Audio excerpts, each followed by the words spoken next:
The first time they saw it, they thought the window was broken.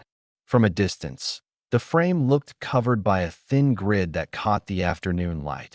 And as they moved closer while repairing a nearby fence, the men realized that the glass was intact and the strange mesh remained fixed across the opening, allowing air to pass freely while keeping something unseen outside. And the simple presence of that screen left them staring in quiet confusion, wondering why American homes would place a barrier on their windows that was neither for darkness nor for security. As the work detail continued along the edge of the property, the men found their attention returning repeatedly to the window with the fine mesh stretched tightly across its frame. From certain angles, the screen nearly disappeared, blending into the light as if it were not there at all. From other angles, it caught the sun and revealed a precise grid, evenly spaced and carefully fitted. It did not resemble protection against intruders, nor did it resemble reinforcement against weather. Its purpose was less obvious and therefore more intriguing. The house itself appeared ordinary for the region, with wooden siding and a narrow porch facing the road. The windows were opened slightly to allow air to circulate, yet the mesh barrier remained in place. One of the prisoners paused while lifting a plank of lumber and studied the construction more closely.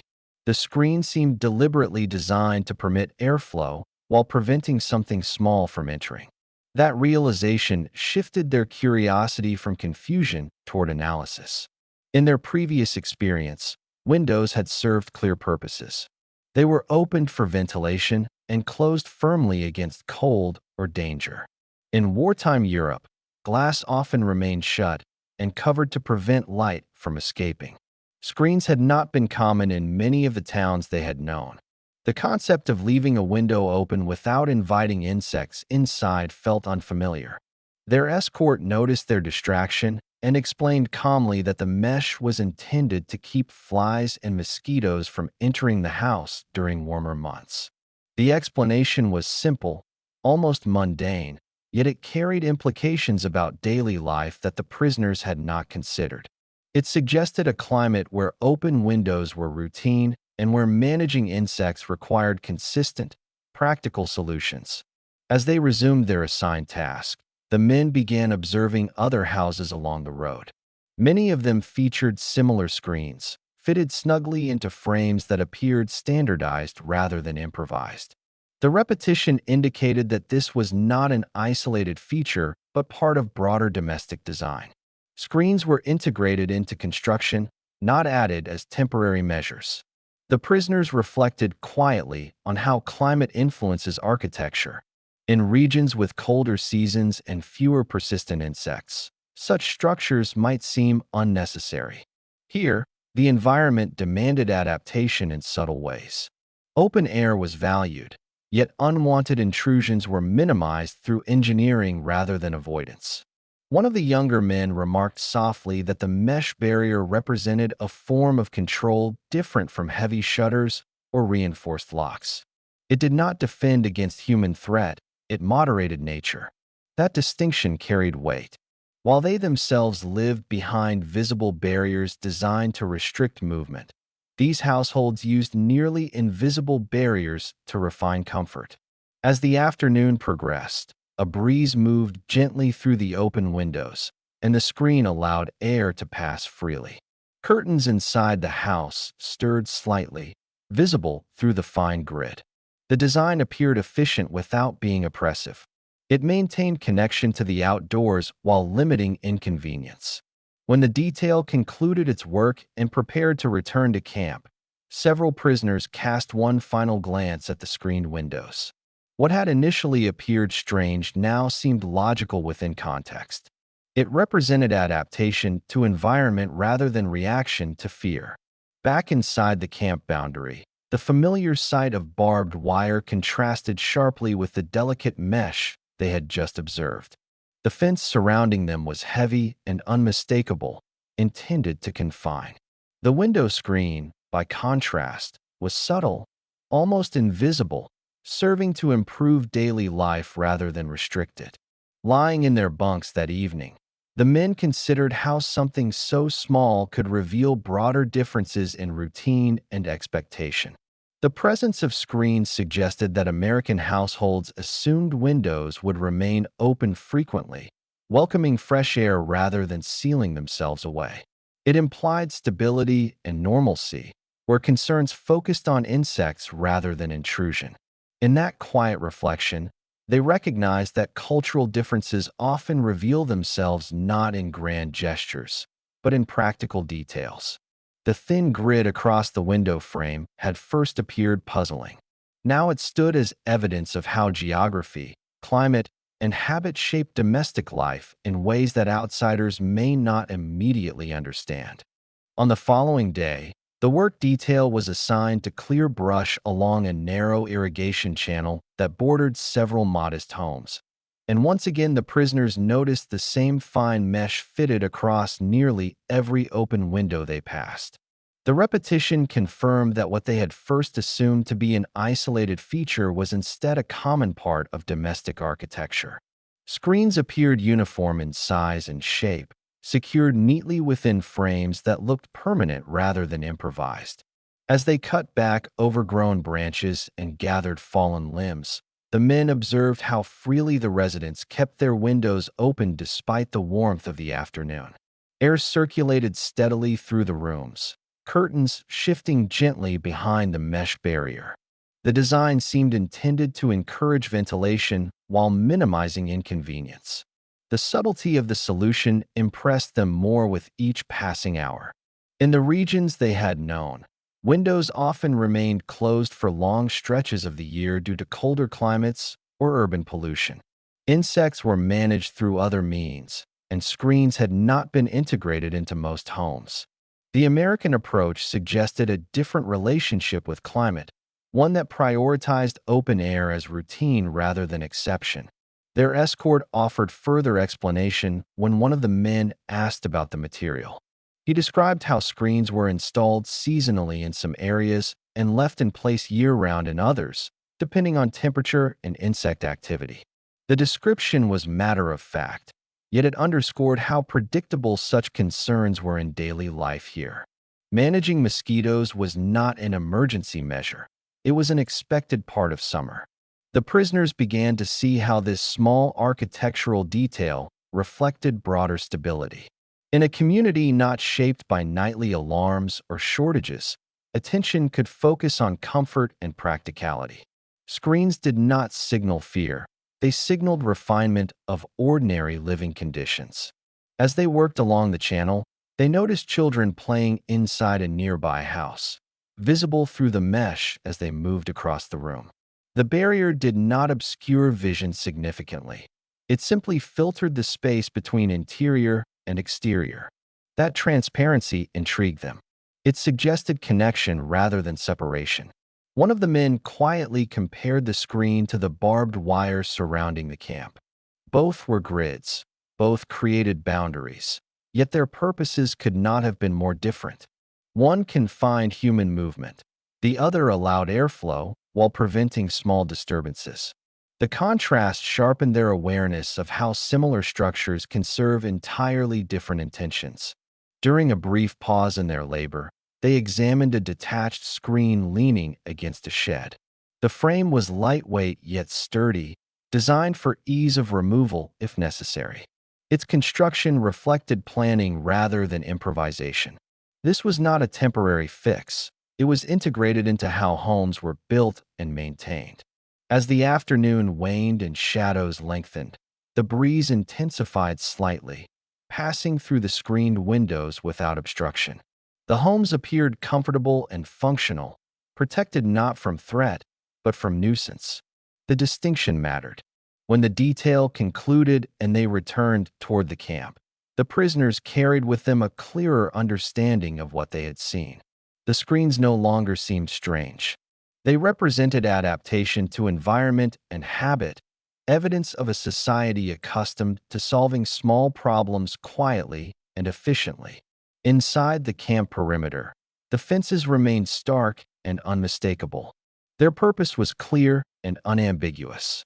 In contrast, The nearly invisible mesh across American windows served a gentler role, refining daily life rather than defining its limits. That evening, as they lay in their bunks, several prisoners reflected on how easily assumptions arise when encountering unfamiliar design. What had initially seemed puzzling now appeared logical within context. The thin grid across each window had revealed not only climate differences, but also the quiet confidence of households able to focus on comfort instead of survival. On the third day assigned to work beyond the fence, the men found themselves noticing screens before they noticed doors or roofs, as if their perception had adjusted to search for that fine grid against the glass. It appeared everywhere now, in small cottages near the fields, in larger houses along the main road, and even in modest storefronts that left their upper windows open to draw in the afternoon breeze. The mesh caught the light in a way that was almost imperceptible, revealing itself only when viewed from a certain angle.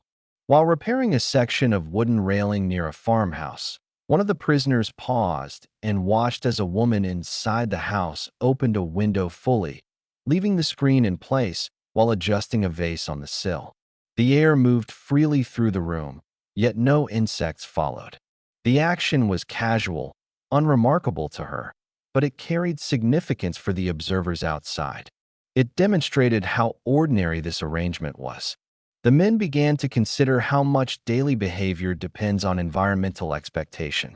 In regions where insects are persistent during warmer months, ventilation without screening would invite constant irritation. The screen represented a response not to danger in the dramatic sense, but to persistent inconvenience.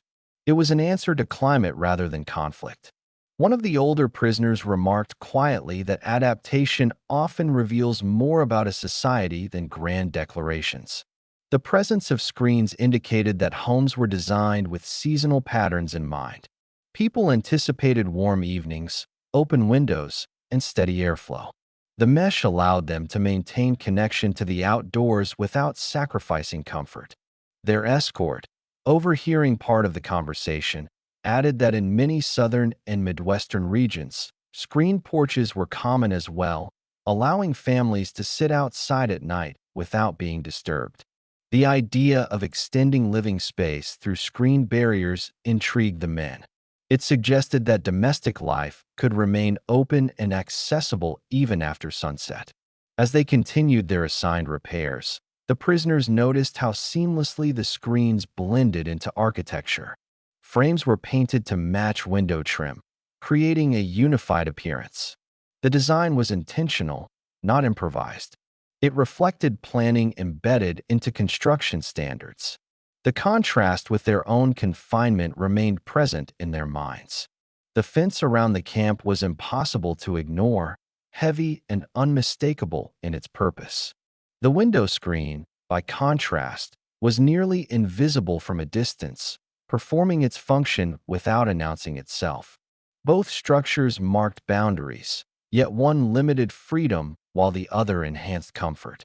During a short break, the men examined a torn screen that had been removed for repair. The damage was minor, yet the homeowner had chosen to fix it promptly.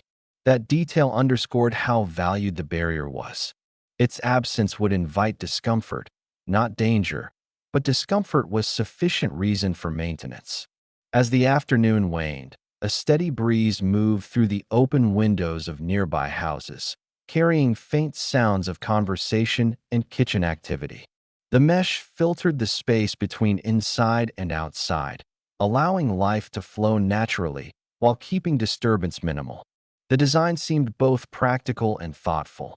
Returning toward the camp at day's end, the prisoners carried with them a growing appreciation for how such small architectural elements reflect broader stability. Screens signaled that households were oriented toward everyday concerns rather than constant vigilance. They revealed a society managing climate through design rather than retreating behind sealed barriers. That evening, lying in their bunks, several of the men reflected on how their initial confusion had transformed into understanding. The thin grid across the windows no longer appeared puzzling. It represented adaptation, efficiency, and an expectation that homes could remain open without inviting chaos. In that subtle realization, they recognized once again how ordinary details can illuminate profound differences in daily life. By the fourth assignment outside the camp, the men no longer regarded the screens as strange objects requiring explanation. Instead, they began to see them as part of a larger pattern woven quietly into the structure of everyday life. As they were sent to assist with repairing a wooden shed near a row of modest houses, their eyes moved instinctively toward the windows, noting how the mesh sat evenly within its frame, neither decorative nor defensive in appearance, but simply functional. The afternoon air was warm, and nearly every home along the street had at least one window open. The screens remained fixed in place, allowing the breeze to move freely through rooms where families went about ordinary tasks. From outside, the prisoners could see the subtle movement of curtains behind the mesh, shifting gently with the airflow. The openness of the windows conveyed a sense of ease rather than exposure. One of the men observed that the screens created a boundary so light it was almost symbolic. Unlike shutters, which close a home off entirely, or reinforced doors designed to resist force, the mesh seemed to balance openness and control. It neither sealed the household away nor left it entirely unprotected. It moderated the environment rather than blocking it. Their escort remarked casually that summer months would be nearly unbearable without such screens in many parts of the country. The explanation emphasized practicality over ideology. The design responded to climate patterns that residents expected each year, reinforcing the idea that daily life was shaped by predictable seasonal rhythms rather than sudden disruption. As they lifted boards and secured loose panels on the shed, the prisoners noticed how children inside one house leaned against the screened window frame, speaking to a neighbor standing outside. The mesh allowed conversation to pass easily while maintaining a subtle barrier. The scene illustrated how the screens did not isolate the interior, they refined it. The contrast with the camp's perimeter remained unavoidable in their thoughts. The barbed wire was harsh, unyielding, and meant to prevent passage at any cost. The window screen, by comparison, was delicate and purposeful in a gentler way. Both were grids, both created separation, yet their meanings diverged entirely. Several prisoners began reflecting on how design reveals expectation. A society anticipating routine summers invests in solutions for insects. A society anticipating air raids invests in concealment and reinforcement. Each adaptation reflects the pressures most immediate to its inhabitants. As the day's work concluded, the men walked past a house where a screen door stood closed while the main wooden door remained open behind it. The arrangement allowed fresh air to circulate through the hallway while preventing insects from entering. The practicality of the solution impressed them more than they initially expected. It demonstrated confidence that airflow could be welcomed without fear. Returning to the camp boundary, they carried with them not disbelief, but recognition. The screens had ceased to be curiosities. They represented a culture oriented toward comfort and seasonal continuity rather than defensive reflex. Inside the camp, the heavy gates closed with familiar certainty. The evening routine resumed according to schedule. Yet in their bunks, several prisoners considered how easily assumptions form when encountering unfamiliar architecture. The thin mesh that once appeared puzzling now symbolized adaptation and environmental awareness. They understood that small design choices often reveal broader realities. Screens suggested stable households, anticipating warmth and managing inconvenience with simple engineering. They reflected a life concerned with practical comfort rather than constant vigilance. And in observing that difference repeatedly, the men recognized once again how ordinary details can quietly illuminate the distance between two worlds existing at the same moment in history. By the fifth week of similar assignments beyond the wire, the screens had become an expected feature of every street they passed. Yet their meaning continued to evolve in the minds of the men who observed them. What had first seemed unusual now appeared deliberate and thoughtfully integrated into daily routine. As they were sent to assist with stacking lumber beside a farmhouse porch, the prisoners noticed how the front door stood open behind a latched screen door that allowed the afternoon air to pass through the hallway without interruption. The arrangement was simple, yet it carried a quiet logic that had taken time to appreciate. The breeze moved gently through the mesh, stirring curtains inside and carrying faint sounds of conversation toward the yard. The screen did not conceal activity, it refined it. From outside, the men could see shapes and motion without feeling that the household was exposed. The barrier was light but effective, visible yet unobtrusive. One of the prisoners reflected that such design implied a certain confidence in the surrounding community. The screen did not guard against intrusion in the dramatic sense, it managed discomfort. It allowed residents to welcome air and light while limiting minor disturbances. In that balance between openness and control, the men saw an approach to daily life shaped by environmental familiarity rather than defensive urgency. As they worked, they noticed that even outbuildings and porches sometimes featured screened sections, creating semi-open spaces where families could sit during warmer evenings. The concept suggested continuity of routine across seasons, reinforcing the idea that homes were structured to accommodate predictable climate patterns. The screens were not temporary additions, they were built into expectation. Their escort, observing their interest, mentioned that many households repaired torn mesh promptly, valuing its function as much as any other part of the home. The comment highlighted how ordinary the feature was to local residents. What had puzzled the prisoners initially was simply practical maintenance to those who lived there. The comparison with their own surroundings remained unavoidable. The fence enclosing the camp was heavy and unmistakable in purpose, designed to prevent passage and assert control.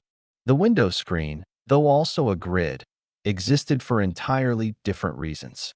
It demonstrated how similar physical forms can embody opposite intentions depending on context. As the afternoon waned, sunlight filtered through the mesh of nearby windows, casting faint patterned shadows across interior walls. The subtle effect emphasized how the barrier interacted with light rather than blocking it outright. It refined the environment without isolating it. Walking back toward the camp, the prisoners passed several homes whose windows remained open as evening approached. The screens held steady in their frames, performing their quiet function. The sight no longer provoked confusion. It provoked recognition of adaptation. Inside the camp boundary, routine resumed with measured order. Yet the memory of screened doors and open windows lingered. The men understood now that architecture reflects expectation. In places shaped by stable seasonal rhythms, design focuses on comfort and airflow. In places shaped by threat, design focuses on concealment and defense. Lying in their bunks that evening, several prisoners considered how their initial reaction had been shaped by unfamiliarity rather than danger.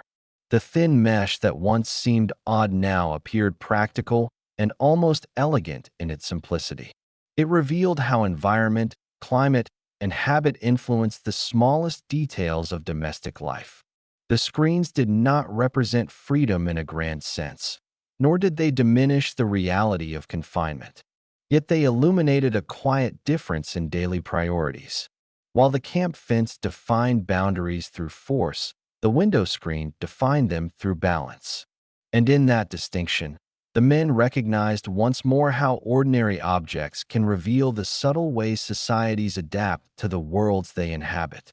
In the end, the thin mesh across American windows did not alter the camp's boundaries, did not move the fences, and did not change the men's status as prisoners. Yet the repeated sight of those nearly invisible grids reshaped how they understood the world beyond the wire. What had first appeared broken or unnecessary slowly revealed itself as deliberate adaptation, rooted in climate, routine, and expectation rather than fear. They had approached the screens with confusion because their own habits had been formed under different pressures.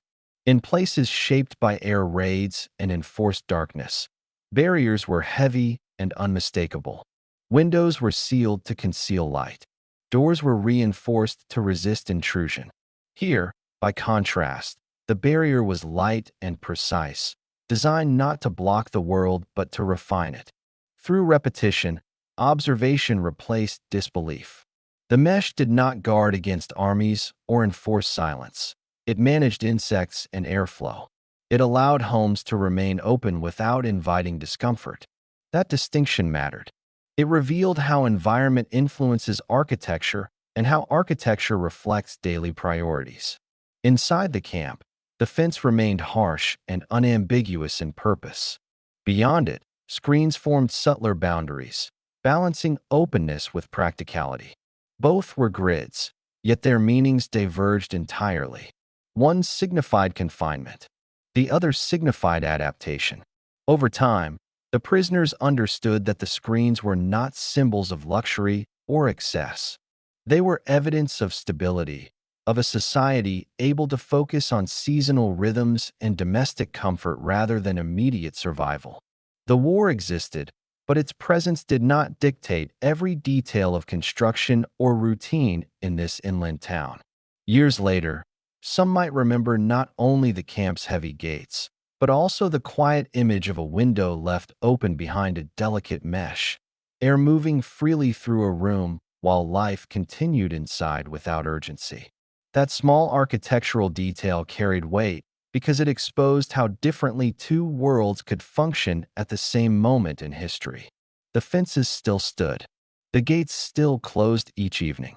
Yet beyond them, windows remained open behind nearly invisible barriers, illustrating that even in wartime, daily life can be shaped less by fear than by environment. And in that simple grid stretched across a frame, the men encountered another quiet reminder that the smallest details often reveal the largest differences between societies. Thank you for spending this time here. If these quiet, true World War II stories matter to you, subscribing helps this channel continue.